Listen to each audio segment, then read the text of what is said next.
when you're playing with ivory, you have to work with some tight tolerances, and there's risk. You see how little material in places, if it's too tight in that spot right there, it's too tight everywhere.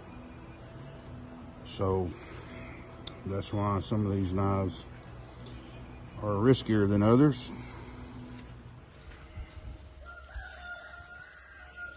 Howdy folks, I'm here in the shop today. Just had something I wanted to share with you.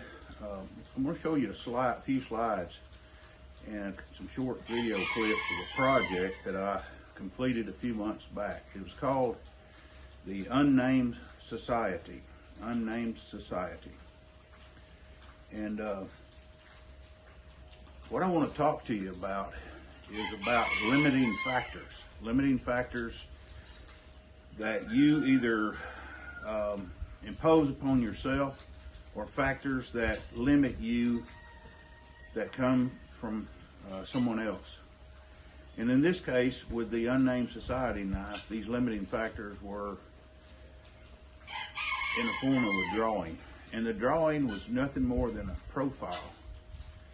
And it's a very graceful, beautiful profile, of course. But to me, it was limiting in that I had not made that knife before, number one, and it obviously was of a different style than what I'm used to making. And so I had to think about it. I had to plan. I had to understand the geometry of the blade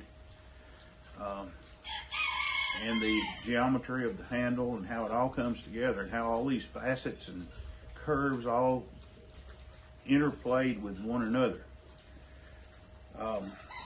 So first off, you're going to see a slide of the rough forged blade that I forged laying on the drawing. Now it's pretty close, and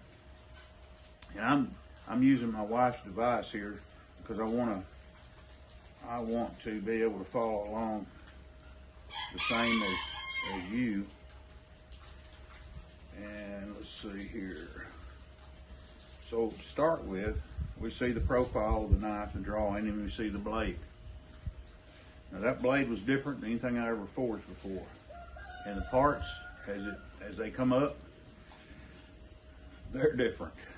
But I wanted to put my spin on it, my style, and they gave me the freedom to do just that. So I wanted to use new materials in a new way. So what you're seeing there in those slides is you're seeing iron and you're seeing titanium, but put together in a particular way. And I had to invent ways, at least for myself, in how to put these things together using a series of alignment pins. And but I wanted to have a look. I wanted to have some texture, some ups and downs. I didn't want just smooth and just the profile lines to just carry the knife. I wanted to add my touch to it as well. So I had to come up with ways and make myself some jigs, and I had to forge the material in a particular way. And I had it in my mind. I had it actually drawn onto their drawing, their profile. So I put the pieces where I thought they should go, and I started making them just from the front to the back. And because I had that finite line, that profile, I had the length, everything, even the angle of the hand, all that was provided for me. Then I could place things along the knife, the guard, the intermediate forged spacer, the butt cap, the angle, everything was provided for me as long as I followed the rules, the outline. So that was given to me. Even though it was something different, it was something I was willing to try. Now, you probably know that I make knives like this. This was a self-imposed limitation that I placed on myself. with an X-ray knife. But when you may have limitations placed on you in other ways, a new material, a new customer with a totally new design, it's your choice whether or not you take these projects or not. Of course, you have to evaluate and say, well, is this going to be something I'm willing to do? Am I going to learn anything from it?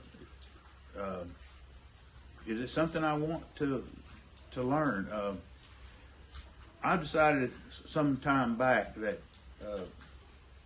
I was going to have to get out of that zone, and they call it the comfort zone. I was going to have to get out of that in order to get either better or try something different.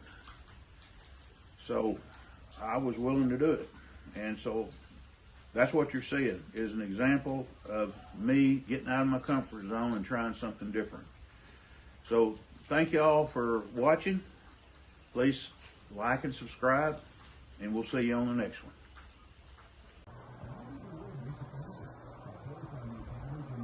That's the original bar that V, that wedge was cut out of. I decided to go ahead and drill a hole through there, and that's what I'm going to hold it to peen the titanium. Titanium is that outside wedge, that the one on the end here. It only goes part of the way through.